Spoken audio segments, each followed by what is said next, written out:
성경 말씀 보겠습니다. 성경 말씀은 디모데후서 2장 7절부터 13절 말씀까지 보겠습니다. 디모데후서 2장 7절부터 13절 말씀까지 보겠습니다. 내가 말하는 것을 생각해보라. 주께서 범사에 내게 총명을 주시리라. 내가 전한 복음대로 다윗의 씨로 죽은 자 가운데서 다시 살아나신 예수 그리스도를 생각하라. 복음으로 말미암아 내가 죄인과 같이 매이는 데까지 고난을 받았으나 하나님의 말씀은 매이지 아니하니라. 그러므로 내가 택함 받은 자들을 위하여 모든 것을 참으면 그들도 그리스도 예수 안에 있는 구원을 영원한 영광과 함께 받게 하려 함이라. mit보다 이 말이여, 우리가 주와 함께 죽었으면 또한 함께 살 것이요 참으면 또한 함께 왕노릇할 것이요 우리가 주를 부인하면 주도 우리를 부인하실 것이라. 우리는 믿음이 없을지라도 주는 항상 믿으시니 자기를 부인하실 수 없으시리라. 아멘.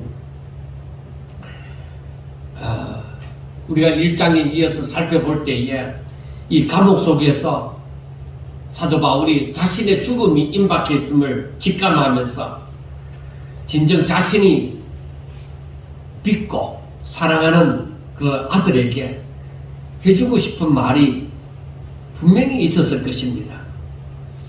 분명히 1장에서도 말했습니다. 디모데에게 복음과 함께 고난을 받으라. 축복을 받으라는 것이 아니라 고난을 받으라고 얘기합니다. 그래서 우리는 일반적으로 우리가 생각할 때에 왜 축복을 받으라고 하지? 왜 고난을 받으라고 하는가 하는 그런 의문이 들기도 합니다. 그런데 바울이 생각할 때에 복음과 함께 고난을 받는 것이 최고의 삶이라는 것입니다.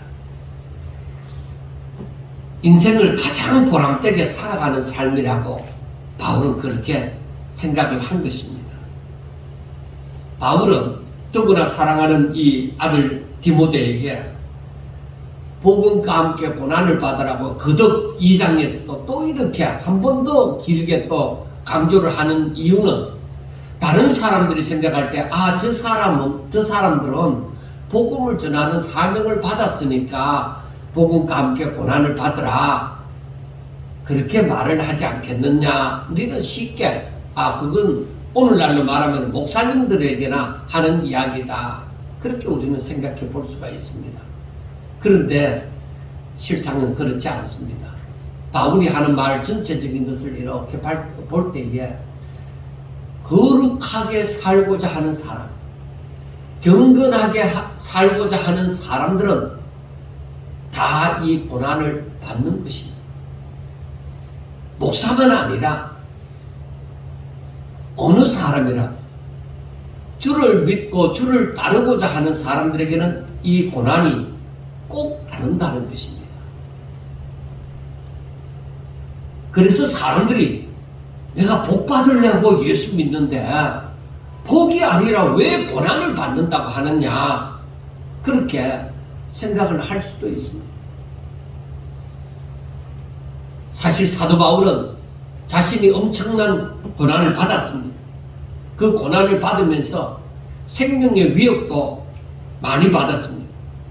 더구나 지금 마지막 순간에서는 자신이 감옥에 갇혀서 이제 곧 불려나가서 순교를 당할 것이다. 죽음을 맞이할 것이라는 것도 직감을 했습니다.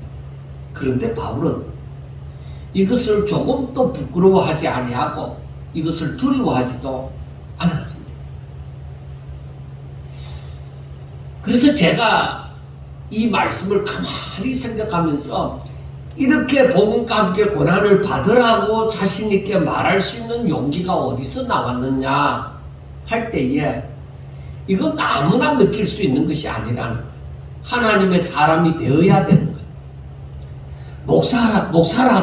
목사님들이라도 하나님의 사람이 되어야만 이렇게 말할 수 있는 용기가 있다.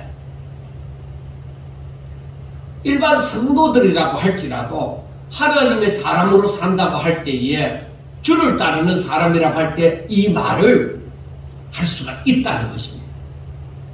제가 평소에 늘 말씀을 드렸지만은 우리 육신이 지금 살아가는 이 세상, 우리가 느끼고 피부로 이 감각적으로 느낄 수 있는 이 세상은 있다. 우리가 지금 다 누구든지 믿는 사람이든지 안 믿는 사람이든지 다 느낄 수 있는 이 세상이 있습니다. 그런데 눈에 보이지 않는 이 세상이 있다는 거예요. 그게 바로 뭐냐? 하나님 나라다. 우리 주님이 오심으로 말미암아서 벌써 하나님의 나라가 왔다. 그래서 우리는 예수 믿는 사람들은 이 땅에 살면서 하나님 나라의 삶을 살아야 된다는 것입니다. 그렇지 않으면은 바울이 느끼는 이러한 말을 할 수가 없는 거예요. 왜? 모르니까. 왜 고난을 받는 것이 내게 축복이라고 말을 할 수 있느냐? 그건 하나님의 나라를 알기 때문이다. 예수님도 얘기를 했습니다. 제가 지난 시간에도 말씀을 했지만은 바로 내 이름으로 말미암아 나 때문에 예수 때문에 박해를 받는 사람들, 즉 핍박을 받는 사람들은 복이 있으리라. 그 복이 언제 있는데요? 질문이 들어올 수 있습니다. 바로 하늘에서 내 상이 큼이라고 얘기합니다. 사도 바울도 얘기합니다. 이와 같이 즉 복음과 함께 고난을 받는 사람은 하늘에서 내 상이 크다. 그렇게 얘기합니다. 그러면은 하늘의 상을 바라는 사람이냐 아니면 이 세상의 상을 바라는 사람이냐, 예수를 믿어도 이렇게 차이가 나는 거예요. 내가 이 세상의 상을 바라는 사람이라면은 고난을 안 받으려고 하죠. 좁은 길을 안 가려고 하죠. 핍박 안 받으려고 하죠. 편한 삶을 살려고 하죠. 그러나 하늘의 상을 바라는 사람이라고 하면은 그래, 내가 하늘의 상을 바라고 내가 이 땅에 살면서는 내가 주의 이름으로 내가 고난도 받으리라. 왜? 확실하게 하늘에 대한 소망이 있기 때문에 그렇게 말을 할 수가 있습니다. 사실 사도 바울이 유대교회, 유대인들이 전통적으로 믿는 그 유대교의 심취한 자였잖아요. 그러니까 율법대로 살고자 하는 사람들이었잖아요. 예수를 모르는 율법 가운데 살아가는 사람들이었다. 그런데 바울이 그 율법에 심취하여서 누구보다도 율법을 잘 알고 율법에 열심히 있었는데, 그래서 예수 믿는 사람들을 잡아다가 옥에도 가두고 죽게도 했다 이 말이에요. 그런데 그가 부활하신 예수님을 만나고 나서는 내가 찾는 그 나라가 율법으로 살아서 얻는 것이 아니라 예수님을 믿음으로 말미암아서 이 성경이 예수님을 말하고 있구나. 내가 몰랐는데 나는 율법을 지켜갖고 어떻게든 율법을 잘 지켜갖고 구원을 받는다고 생각했는데 이 율법 속에 예수가 있구나. 그 부활하신 예수님을 만나고 나서는 자신이 성경을 다시 보기 시작한 거죠. 그래서 이 예수님을 만나고 나서는 자신이 이 유대교를 버리고 이 기독교로 전향을 했다는, 예수교로 전향을 했다는 것입니다. 그리고 그때부터는 오직 사람들에게, 유대인에게 쓰든지 이방인에게 쓰든지 누구를 만나든지 간에 이 복음을 전하려고, 예수 믿으면 구원을 받습니다.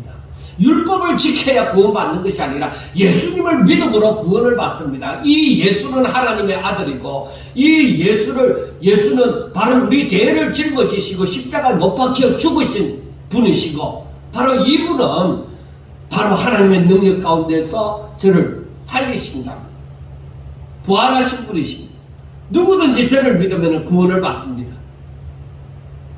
그래서 바울이 깨달은 이 복음을 너무나도 안타까운 심령으로 열정을 가지고 사람들에게 전하고자 했던 것이죠. 그래서 바울이 이 복음을, 사람 살리는, 영혼을 살리는 이 복음을 전하고자 고난을 받아야 된다. 세상은 이 복음 전하는 것을 사탄의 세력은 싫어한다. 왜? 어두운 세상이 밝혀지니까. 그러니까 이 복음 전하는 사람을 분명히 세상은 핍박할 것이다. 그래서 그런 핍박을 받아가면서 이 복음을 전하는 자는 하늘의 상이 크다. 왜? 하나님의 뜻입니다. 그게 하나님의 뜻입니다. 사람들은 흔히들 얘기합니다. 아이고, 유대교회 그렇게 율법에 열심인 사람이 결국 저 예수를 믿더니만은 완전히 감옥에 갇히고 초랑꼴이 되어졌다. 그렇게 얘기합니다. 또 어떤 사람들은 얘기할 겁니다. 뭐가 그리 잘났다고 그렇게 설치더니만은 결국에는 감옥 신세가 되어져서 이게 죽음을 앞두고 있구나. 그렇게도 조롱할 수도 있습니다. 그래서 사도 바울은 디모데에게 1절에서 말하기를 뭐라고 얘기하느냐. 그리스도 예수 안에 있는 은혜 가운데서 강하라고 얘기합니다. 강해라. 여러분, 하나님의 말씀을 따라 순종하는 데는 강하고 담대함이 필요합니다. 그래야 자신에게 앞에 가로막힌 이 산을 넘어갈 수가 있는 거예요. 모세가 죽고 난 다음에 모든 것이 암담해지는 그런 순간입니다. 그런데 하나님께서는 오히려 모세의 뒤를 이은 그 요수아에게 나타나서 하나님께서 얘기합니다. 요수아야, 강하고 담대하라. 그리고 이 율법을 주야로 묵상하고 너 가운데서 두고 바로 이걸 지켜 행하라. 그렇게 얘기합니다.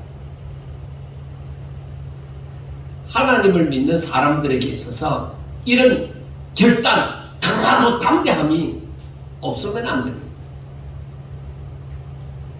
강하고 담대함이 없으면 바람 부는 대로 흔들려가고 믿음을 지켜낼 수가 없습니다. 왜? 사탄은 배고픈 사자와 같이 먹잇감을 찾아서 헤매는데 강하고 담대하지 않으면 언제 어느 순간에 그 배고픈 사자가 덮쳐서 잡아먹을지 모릅니다. 그리고 15절에서는 바울은 얘기합니다. 부끄러울 것이 없는 일꾼으로 인정된 자가 되라. 그러니까 하나님의 말씀을 순종하고 그렇게 살아감으로 정말 이 복음을 부끄러워하지 아니하고 당당하게 어떤 고난이 닥치더라도 말씀을 지켜 행하는 자가 되라는 것입니다. 그래서 바울은 참 자기의 죽음을 앞두고 이 디모데를 볼 때에 그렇게 편지를 쓰면서 그렇게 얘기하는 거예요. 디모데야, 너도 나와 같이 복음과 함께 고난을 받으라. 너도 내 따라오너라. 내가 사는 삶을 살아라. 그렇게 얘기합니다. 확실히 있기 때문입니다. 이게 진정한 길이다. 그렇게 믿기 때문입니다.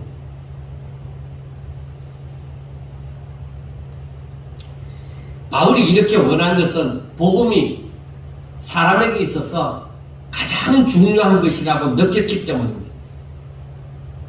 여러분, 우리가 하나님을 믿는 사람으로서 항상 자신을 자주 돌아보셔야 됩니다. 여러분은 인생에서 무엇이 가장 중요하다고 생각합니까? 하루 세끼 밥 먹고 사는 것?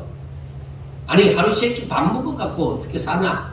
이 돈도 들어가고 저것도 돈도 들어가고 뭐 여러 가지 돈이 들어가는데 어떻게 하든 돈을 벌어야지. 그래서 돈이 최고다.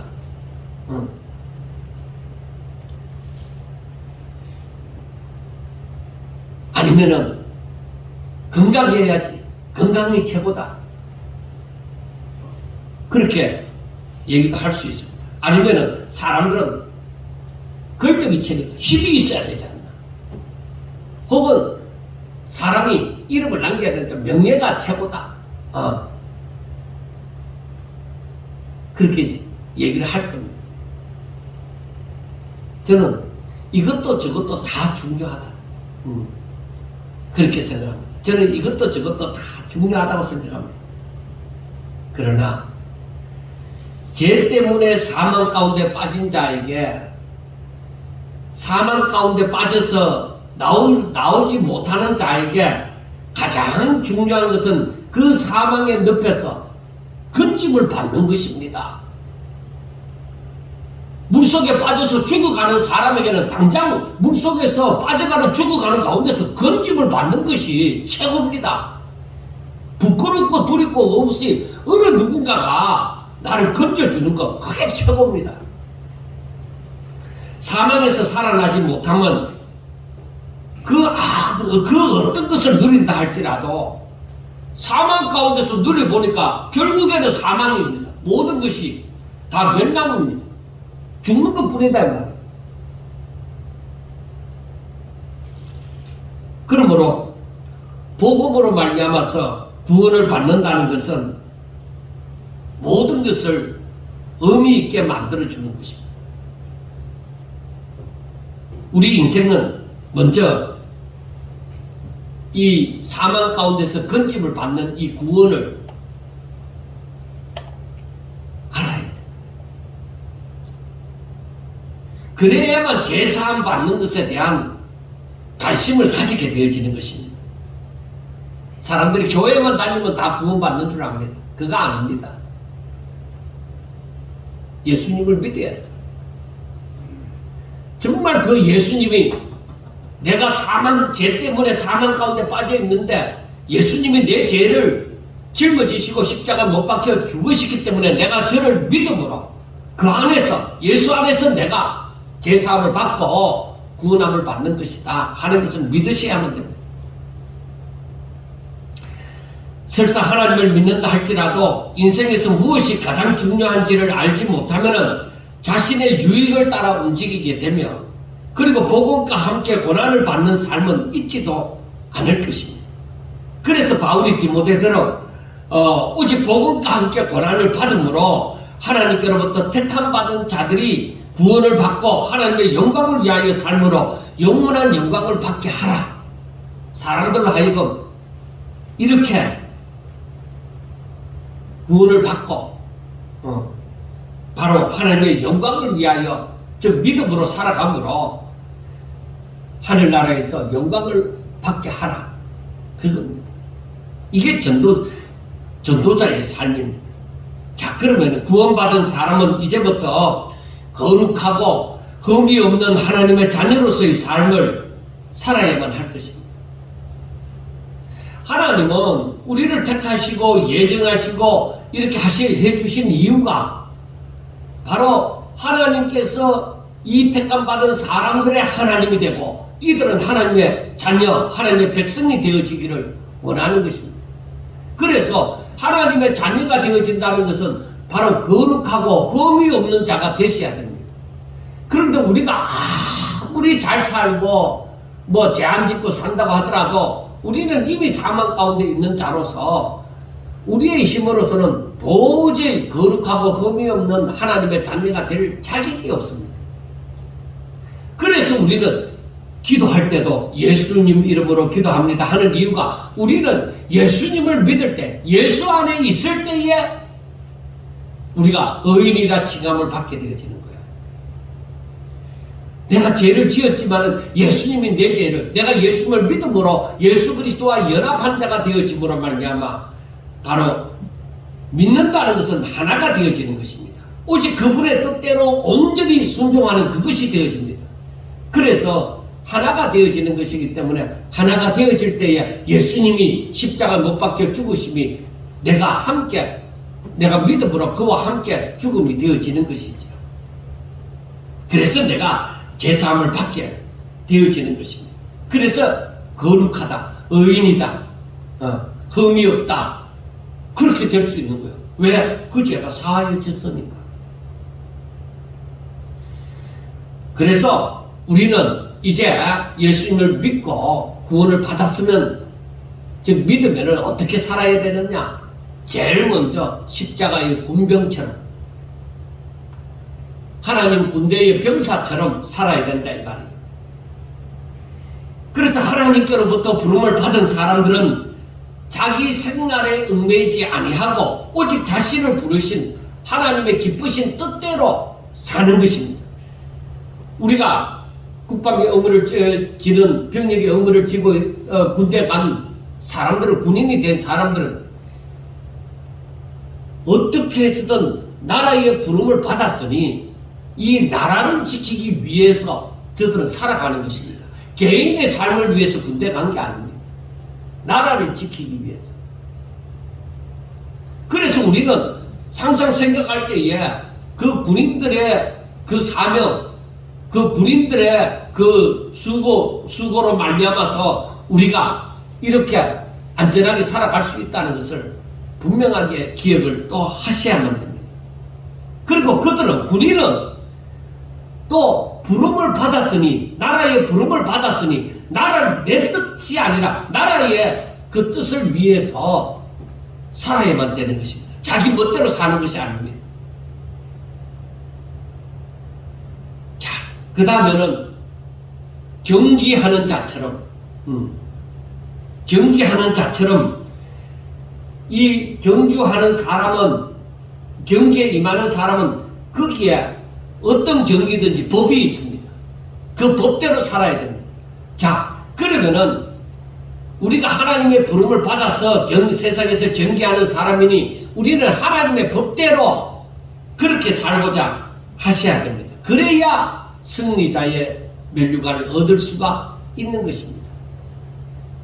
그 다음에는 수고하는 농부처럼 살아야 된다. 농부가 열심히 수고를 하면은 그 추수를, 열매를 얻게 되잖아요. 그처럼 가만히 놀면서 어떻게 복이 임하기를, 열매가 맺히기를 기다리는 것은 그건 틀린 것이죠. 그건 올바른 삶이 아니죠. 그래서 우리는 예수님을 믿으면은 믿음으로 열심히 우리는 살아야 돼. 믿음으로 열심히 일을 해야 됩니다. 무엇을 하든지 먹든지 마시든지 오직 주의 이름으로 믿음으로 그렇게 살아야만 되는 것입니다. 그래야만 하나님의 뜻대로 사는 사람들에게 주는 보상이 그들에게 주어지는 것입니다. 우리가 종합적으로 볼 때에 하나님께로부터 부름을 받은 사람들은 자신의 생활에 얽매이지 아니하고 오직 하나님께서 부르신 부름의 상을 위하여서 하나님의 법을 준수하며 열심히 살아야만 한다는 것입니다. 우리가 자칫 잘못 생각하면은, 그러면은 완전히 교회 생활만 하고 내 생활은 없는 것이냐? 그게 아닙니다. 절대로 그게 아닙니다. 우리가 어떤 위치에서 어떤 직분을 가지고 어떤 일을 하든지 간에 항상 뭐요? 하나님의 뜻대로, 하나님의 뜻을 위하여 살아야 된다.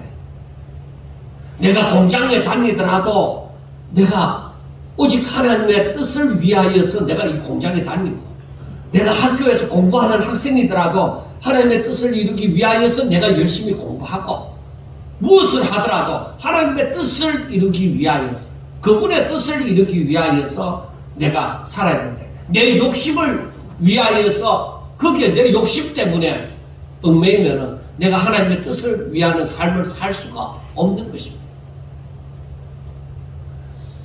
오늘날에는 수많은 사람들이 개인주의가, 성경 말씀대로 전부 다 개인주의가 되어져 가다 보니까 이러한 말씀을 전하면 제대로 이해가 안 될 수 있습니다.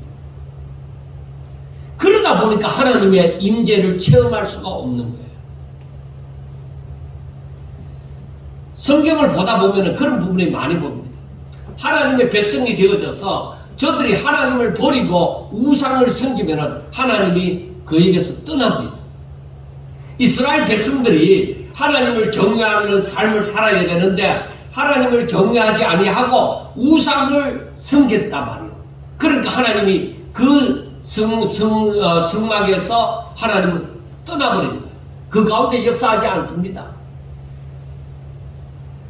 그러니까 저들이 아무리 하나님 앞에 예배를 드리고 그때 같으면 제사를 드리고 한다고 할지라도 하나님의 역사는 없습니다. 우리가 잘 아는 엘리의 제사장의 두 아들 흠니와 비나스가 있습니다. 블레셋과 전쟁이 붙었습니다. 전쟁이 붙었는데 저들이 이 전쟁은 다르게 일어난 것이 아니라 하나님이 이 이스라엘 백성들을 블레셋 손에 맡겨버렸습니다. 왜 맡겼느냐? 저들이 가나안 땅에 들어가서 하나님께 감사하고 하나님을 잘 섬기고 살아야 되는데 하나님을 안 섬기고 그 땅에 가나안 사람들이 섬기던 그 우상을 섬기면서 산다 이 말이에요. 그러니까 하나님께서 그 장막에서 성전에서 하나님의 영광이 떠나버렸습니다. 그래서 이들이 우상을 섬기고 있으면서 이제 하나님의 역사는 옛날에 들었던 그 역사는 아니까 이 흠리와 비나스가 제사장이잖아요. 그들이 성전에서 장막에서 법궤를 가지고 전쟁터에 가지고 왔습니다. 그 이스라엘 백성들은 야 이제 법궤가 우리 곁에 있으니까 우리가 이겼다. 우리가 승리를 한다. 그렇게 생각을 했습니다. 그리고 블레셋 사람들은 야 이스라엘 저 진중에 법궤가 들어왔으니까 큰일 났다. 저 법궤가 가는 곳마다 하나님의 역사가 있었는데 큰일 났다. 그러나 블레셋 사람들아 우리 모두가 힘내갖고 열심히 살자. 열심히 전쟁을 하자. 그렇게 된 거예요. 그 전쟁이 붙었다. 싸움이 일어났는데 결국 법궤를 블레셋에서 빼앗겨버리고 전쟁에 또 적는 거예요. 오늘날 수많은 사람들이 이런 신앙생활을 한다는 거예요. 자기가 하나님을 제대로 섬기지도 않으면서 그 마음 중심에 하나님의 주인으로 삼고 살지 않으면서 하나님을 경외하는 믿음이 없으면서 내가 교회를 가니까 내가 이 성경책을 가지고 있으니까 하나님이 나를 지켜주시겠지. 아니요, 하나님이 떠났습니다. 그 마음에 하나님이 없음으로 하나님은 떠나버렸어요.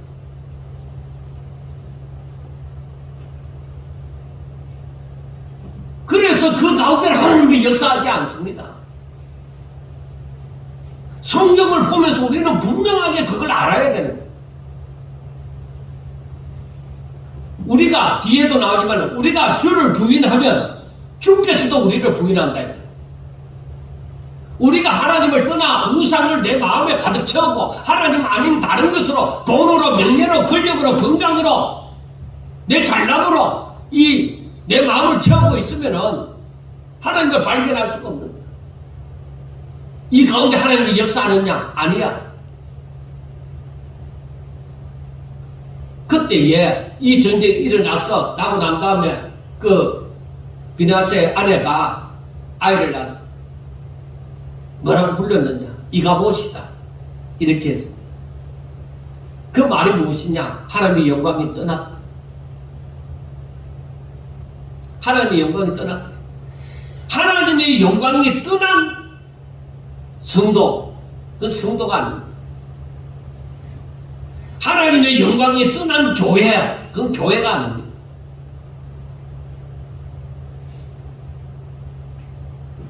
앞으로 이러한 일들이 엄청나게 많이 일어날 겁니다. 그래서 제가 오늘날 이 시대에 살아가는 사람들에게서는 두 군데의 말씀을 꼭 기억해야 된다 했죠. 그게 바로 뭐냐? 마태복음 16장 24절과 25절에 있는 말씀입니다. 누구든지 나를 따라오려거든 자기를 부인하고 자기 십자가를 지고 나를 따를 것이니라. 누구든지 제 목숨을 구원하고자 하면 잃을 것이요 누구든지 나를 위하여 제 목숨을 잃으면 찾으리라는 그 말씀과 로마서 12장 1절 말씀입니다. 형제들아 내가 하나님의 모든 자비하심으로 너희를 권하노니 너희 몸을 하나님이 기뻐하시는 거룩한 산 제물로 드리라. 이는 너희가 드릴 영적 예배니라. 그러니까 먼저 내 자신을 부인하고 나에게 주어진 그 십자가를 짊어지는 사람, 그리고 주를 따르는 사람이 되어져야만 자신을 온전히 하나님이 기뻐하시는 거룩한 산제물로 드리는 사람이 되셔야만 예배가 되는 거예요. 하나님께서 우리를 불러주신 것은 하나님의 뜻을 성취하시기 위하여서 불러주신 것입니다. 그래서 오늘 바울이 본문 1장 앞에 1장 9절에서 하나님이 우리를 구원하사 거룩하신 소명으로 부르시면 우리의 행위대로 하심이 아니요 오직 자기의 뜻과 영원 전부터 그리스도 예수 안에서 우리에게 주신 은혜대로 하심이라. 그렇게 말씀을 했습니다. 그러니까 사람이 잘나서 하나님이 우리를 택하시고 불러주신 것이 아니다. 하나님께서 우리를 통하여서 하나님의 뜻을 이루고 바로 하나님의 바로 저에게 은혜를 베푸사 우리를 택하셨다 이 말이에요. 우리를 불러주셨다는 것입니다. 그렇기 때문에 우리는 십자가의 군병처럼 하나님의 법대로 경계하는 자처럼 수고하는 농부처럼 그렇게 자기 생활에 얽매이지 아니하고 하나님의 말씀을 순종하며 열심을 내어서 신앙생활하는 사람이 되셔야만 된다는 것입니다. 어찌 보면은 이것이 우리를 매이게 하는 것처럼 예수 잘못 믿었다. 왜? 믿다 보니까 이거 점점 쪼여오고 막 꼼짝달싹 못하게 하구나. 그런 것을 느낄 수도 있습니다. 그러나 이것은 우리를 매이게 하는 것이 아니라 오히려 죄 가운데 매여 사는 우리를 자유케 하시며 그리스도 안에서 우리를 위하여 창세 전부터 예비하신 예수 그리스도 안에서 모든 신령한 복을 우리 주신 그 복을 우리로 하여금 바로 이렇게 예수를 알아감으로 이 복을 누리면서 하나님의 백성답게 살고자 하는 것입니다. 이것이 하나님의 뜻입니다. 이것을 누려보지 않은 사람은 하나님 앞에서 하나님의 자녀로 열심히 사는 것이 오히려 무엇에 완전히 매여갖고 예수에 미친 자처럼 그렇게 보여질 수도 있습니다. 그렇지 않습니다. 너무나도 자유로운 삶입니다. 그래서 어떻게 하면 이 자유를 알 수가 있느냐? 여러분, 내가 하나님을 알지 못하고서 하나님의 말씀을 알지 못하고서 하나님의 약속을 알지 못하고 하나님의 말씀의 능력을 알지 못하고서는 이걸 모릅니다.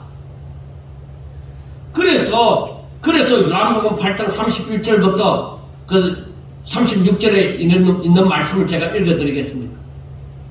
그러므로 예수께서 자기를 믿은 유대인들에게 이르시되 너희가 내 말에 거하면 참으로 내 제자가 되고 진리를 알지니 진리가 너희를 자유롭게 하리라. 그러니까 이 말은 너희가 내 말에 거하면 하는 것은 너희들이 내 말을 믿고 따르게 되어진다면 참으로 내 제자가 되고 그리고 진리를 알지니 진리가 너희를 자유케 하리라. 그래 하나님의 능력이 나타나는 거죠.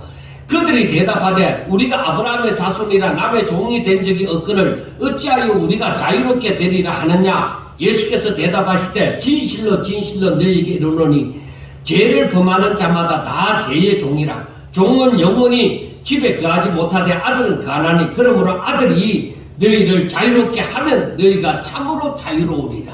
그러니까 하나님의 말씀이 우리 가운데 거하여서 이 말씀이 부담이 안 되고 내가 이 말씀을 순종하는 자가 되어질 때 이 말씀을 그대로 믿고 받아들이는 영접하는 자가 되어질 때에 그때에 내가 자유하다고 하면은 그때에 내가 진짜 자유가 어떤 것이라는 것을 알게 되어지는 것입니다.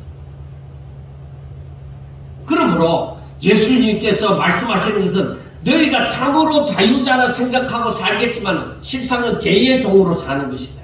그게 죄의 종으로 사는 것이다. 너희들 멋대로 너희들 하고 싶은 대로 다 살면은 나중에는 괴롭다. 왜 괴로우냐? 이렇게 살아도 내게 남는 것이 없네. 내가 열심히 산다고 살았는데 내가 왜 이렇게 살았을까? 내가 이러다가 죽으려고 이렇게 살았을까? 이건 아닌데. 그래서 솔로몬이 하는 얘기가 다 헛되고 헛되다. 인생에 수고하는 것이 다 헛되다.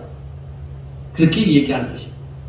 여러분 집에 가서라도 한번 다른 데는 천천히 읽더라도 전도서부터 한번 읽어보세요. 지금 저희들의 나이 때는 전도서를 읽으면 그게 탁탁 와닿을 겁니다. 그래서 여기서 보면은 아들이 너희를 자유롭게 하지 않으면은 참으로 너희가 자유하지 못하리라. 너희들의 말씀이 부담이 되어져서는 너희들에게 진정한 자유가 없다. 그래서 제가 이것 때문에 평생을 제가 고민을 하고 몸부림을 쳤던 거잖아요. 하나님의 말씀이 내게 부담이 없어야 되는데 그래야 그 말씀대로 순종을 할 수 있을 텐데 내게 부담이 되더라. 그대로 살기에는 내 믿음이 그만큼을 따라가지 못하더라. 그래서 제가 모태신앙이 아니라서 뭐 늦어졌는지는 모르지만은 제가 그래서 50대 후반 60이 가까워지면서 그때서야 내가 뉴질랜드 처음으로 그 선교사를 갈 때에 그때 요한복음 8장 32절에 있는 진리가 너희를 자유케 하리라고 했는데 진리를 알지니 진리가 너희를 자유케 하리라는 그 말씀을 받았는데 이렇게 20년이 넘어서 20년이 다 돼갖고 이제서 이걸 더 깊이 알게 되어졌구나. 그렇게 생각. 그래서 제가 하는 말이 그거잖아요. 순종하는 만큼 믿음이 생기고 순종하는 만큼 축복이 온다.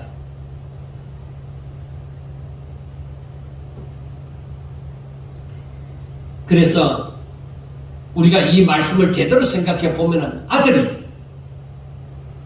그리고 진리가 너희를 자유케 한다. 그렇기 때문에 말씀을 안 읽는 사람들이 이런 자유 누릴 수가 없습니다. 아무리 교회 와서 열심히 기도하고 아무리 봉사를 많이 하고 한다 하더라도 하나님의 말씀을 모르고 하는 것은 그냥 샤머리 비나이다 하고 열심을 내는 것처럼 똑같다. 하나님의 말씀을 알아야 돼. 그래 그 말씀 붙들고 내가 봉사를 해도 하고 예물을 드려도 드려야 된다. 많이 알고 적게 알고가 아니라 알아가면 알아갈수록 더 깊이 더 크게 깨닫게 되어지는 그리고 더 큰 자유를 누리게 되어지는 것입니다. 그래서 오늘 본문에서도 바울이 말하는 것이 2절에서 내게 들은 바를 충성된 사람들에게 부탁하라 그렇게 얘기를 합니다. 7절에서는 내가 말하는 것을 생각해 보라. 8절에서는 내가 전한 복음대로 다윗의 씨로 죽은 자 가운데서 다시 살아나신 예수 그리스도를 기억하라 그렇게 얘기합니다. 그래 바울이 계속 말하는 것이 뭐예요? 내게 들은 거, 바울이 전한 거, 그리고 내가 말하는 거, 그리고 내가 전한 복음대로. 그러니까 바울이 이 말씀을 전한 것을 너희들이 깊이 생각하라는 것입니다. 마냥 평소에 듣지 않던 말씀이고 또한 우리가 그것을 몰랐을 때도 잘 살아왔는데 굳이 지금에 와서 알지도 못한 예수님을 깊이 생각해야 될 이유가 있는가 하면서 소홀히 여길 수도 있습니다. 그래서 오늘날 교회는 바로 먼저 믿은 사람들이 이 말씀대로 순종해서 이 말씀을 복음을 잘 깨닫고 하나님의 아들 예수가 도대체 어떤 분이시고 우리에게 어떤 영향을 미치는 분인가를 아셔야 됩니다. 여러분들이 이제 어느 교회를 갔어 아니면 어떤 분의 설교를 인터넷 쓰든지 뭐 유튜브를 쓰든지 어디에서 듣게 되더라도 분명하게 아셔야 돼요. 사람들이 어느 정도 아는 깊이가 있어요. 목사가 되었더라도 장로가 되었더라도 그 깊이가 아는 깊이가 있어요. 거기에 따라서 완전히 달라져요. 자유가 말씀의 능력이 달라집니다. 장로가 되어져서 그 다음부터 성경을 잘 안 보고 이걸 묵상을 안 하는 거야. 성경 하루에 몇 장씩 읽으라니까 읽기만 읽지 이 깊이 묵상을 안 하는 거야. 그러니까 깊이 묵상을 할 시간을 조용할 시간을 갖지 못하니까 이 사람들의 신앙이 늘 거기서 거기야. 늘 거기서 거기야. 신앙 안 잘합니다. 그 사람. 목사님들도 마찬가지입니다. 설교를 잘하고 못하고 그거 아닙니다. 말씀의 깊이를 더해가는 목사냐? 아니면은 말씀이 늘 거기서 거기 있는 목사냐? 예화만 바뀌고 깊이는 늘 그 수준에서만 있는 목사냐? 이 차이가 있습니다. 우리는 일반 성도이기 때문에 모르겠다. 하나님의 말씀은 목사님들이 알아서 전하는 것이지, 예, 목사님들이 알아서 전하는 것도 중요합니다. 그런데 대책임질을 얼마나 합니까? 대책임질을 얼마나 합니까?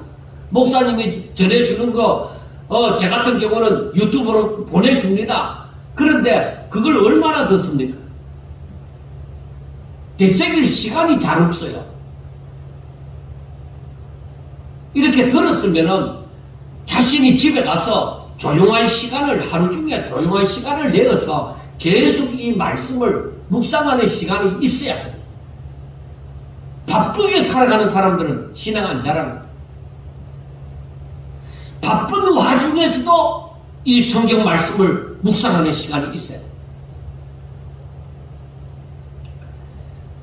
그리고 사람들로 하여금 샤머니즘 식으로, 저 비나이다 하는 식으로 하나님을 믿는 것이 아니라 하나님께서 약속하신 말씀을 부여잡아야 됩니다.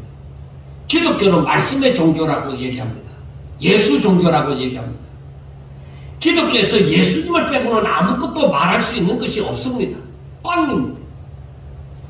그래서 히브리서 3장 1절 말씀을 보면은, 그러므로 함께 하늘의 부르심을 받은 거룩한 형제들아, 우리가 믿는 도리의 사도시며 대제사장이신 예수를 깊이 생각하라. 그렇게 말씀합니다.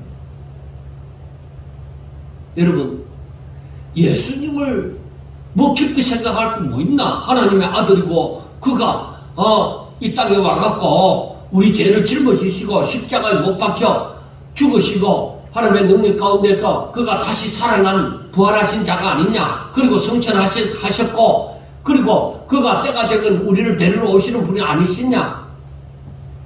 그 사람은 거기까지만 겨우 부끄러운 구원을 받을지언정 믿음은 안 자라요. 그 사람에게서 믿음의 열매를 볼 수가 없습니다. 그런 사람에게서 사도 바울이 디모데에게, 디모데야, 강해야 된다, 담대해야 된다. 그런 사람들에서 그거 찾아볼 수가 없어요. 강할 생각조차도 안 하는데, 내가 예수 믿는 사람으로서 강할 생각조차 안 합니다. 내 마지막 최선을 다해서 하나님을 잘 믿고 싶다. 그런 마음이 없는데 어떻게 신앙이 자라느냐. 그런 강하게 결단함이 없는데 무슨 신앙이 자라냐. 그들에게서 무슨 살아계신 하나님의 역사를 보겠는데.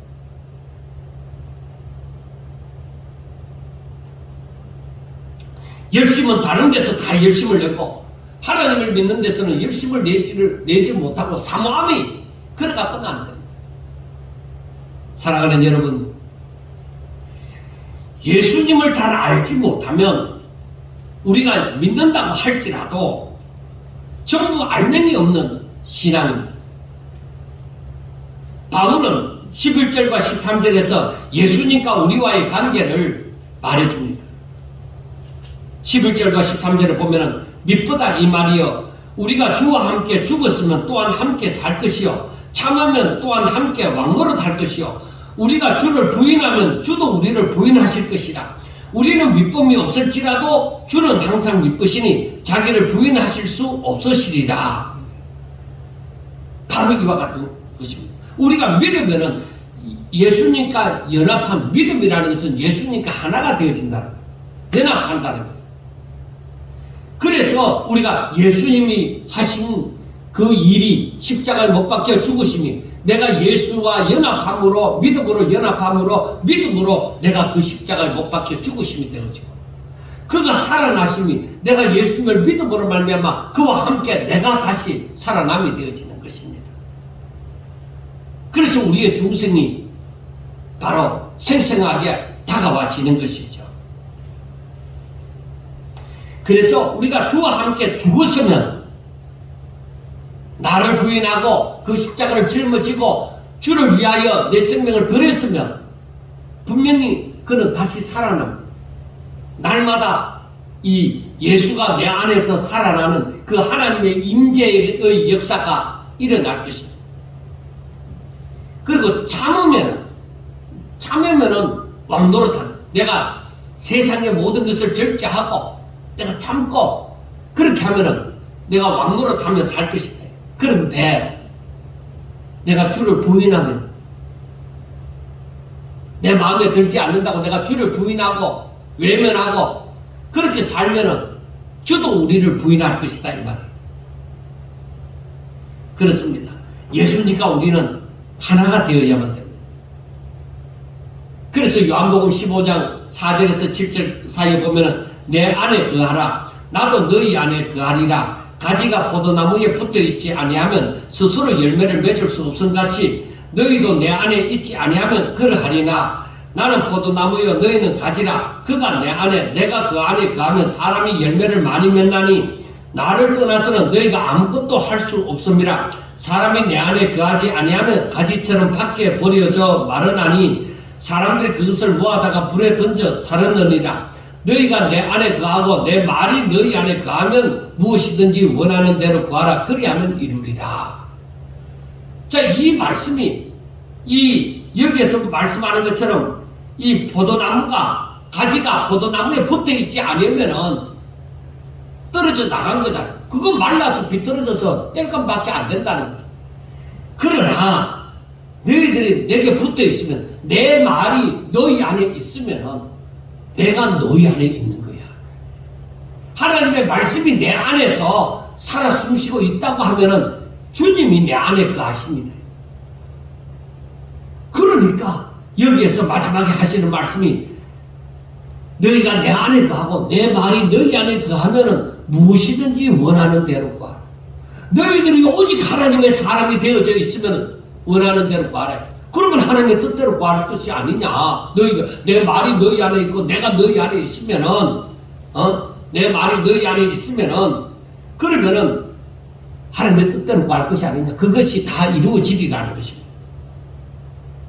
그러므로 우리는 우리를 위하여 하늘 영광 보좌를 버리시고 이 땅에 오사 우리 죄를 짊어지시고 십자가에 못 박혀 죽으시고 하나님의 능력으로 다시 살아나신 예수님을 깊이 묵상함으로 오직 예수님과 연합한 자가 되어져서 부활의 소망을 지니며 왕노릇할 수 있는 자가 되셔야 됩니다.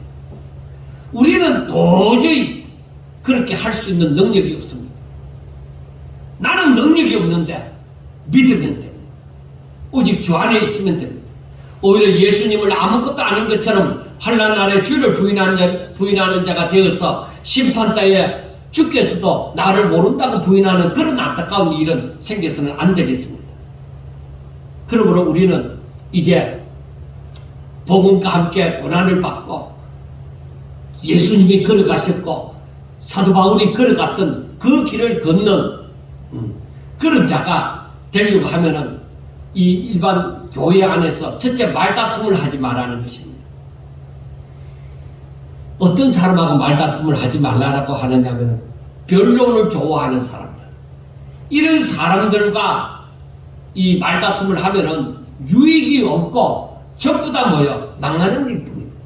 말다툼에서 결론이 좋은 거 없다. 좋은 열매를 맺지를 못한다. 그리고 이런 말다툼을 좋아하는 사람은 무슨 건전하게 정말로 하나님을 찾아가는, 하나님을 알고자 하는 그런 토론이 아니라 이런 사람들은 악한 감정과 분한 마음으로 이 상대방을 헐뜯기 위해서 그래서 말다툼을 하는 거예요. 그러니까 절대로 말다툼을 하면 안 된다는 거예요. 이건 아무런 유익이 없다는 것입니다. 그 다음에 15절에 보면은 너는 진리의 말씀을 옳게 분별하여 부끄러울 것이 없는 일꾼으로 인정된 자로 자신을 하나님 앞에 드리기를 힘쓰라. 그렇게 말합니다. 그러니까 우리가 하나님의 말씀을 깨달아 알아야 분별이 되어지죠. 앞으로 거짓 선지자가 더욱더 많이 나타난다는데 우리가 확실한 복음을 알지 못하면 어떻게 분별하느냐. 그러니까 우리가 하나님의 말씀을 사모하고 이 말씀을 묵상하고 자꾸 알아가려고 노력을 하셔야 되는 것이죠. 그래서 옳게 분별해서 부끄러울 것이 없는 일꾼으로 인정받는 그런 사람이 되셔야 된다는 것입니다. 이게 성도의 진정한 삶이다. 그리고 16절에 보면은 망령되고 헛된 말을 버리라. 그러니까 이 망령된다고 하는 것은 하나님의 말씀을 자기 멋대로 해석해서 오히려 하나님의 이름을 부끄럽게 만들고 욕되게 만드는 그런 망령되고 헛된 말을 버리라. 그런 말을 입에 담지 말아야 돼. 사람들에게 뭐 유머스럽게 그런 참 세상에 떠도는 말이 성도들을 힘들게 하는 게 많습니다. 요즘 세상에는 뭐요? 유머스러운 남자가 좋다고 하잖아. 유머스러운 여자가, 그러니까 유머스러운 그 사람이 좋다고 하잖아. 그런데 유머스러운 사람이 하나님의 말씀을 전한다고 생각해 보세요. 그리고 하나님의 말씀을 유머스럽게 전하는 거 그거 아닙니다. 우리나라에서 특별히 김문우 목사님이나 장경도 목사님 같은 분은 부흥회도 많이 다니고 세미나도 많이 합니다. 그 사람들이 한 번은 유행가도 섞어가면서 한 번은 이 여러 가지 세상에 있는 것들을 비유해가면서 유머스럽게 사람들을 웃겨가면서 안 믿는 사람들도 그 사람을 좋아한다 하잖아요. 그게 좋은 게 아닙니다. 하나님의 말씀을 그렇게 유머스럽게 그렇게 전하는 게 아닙니다. 하나님의 말씀은 말씀으로 더욱더 깊이 찾아 들어가야 돼요.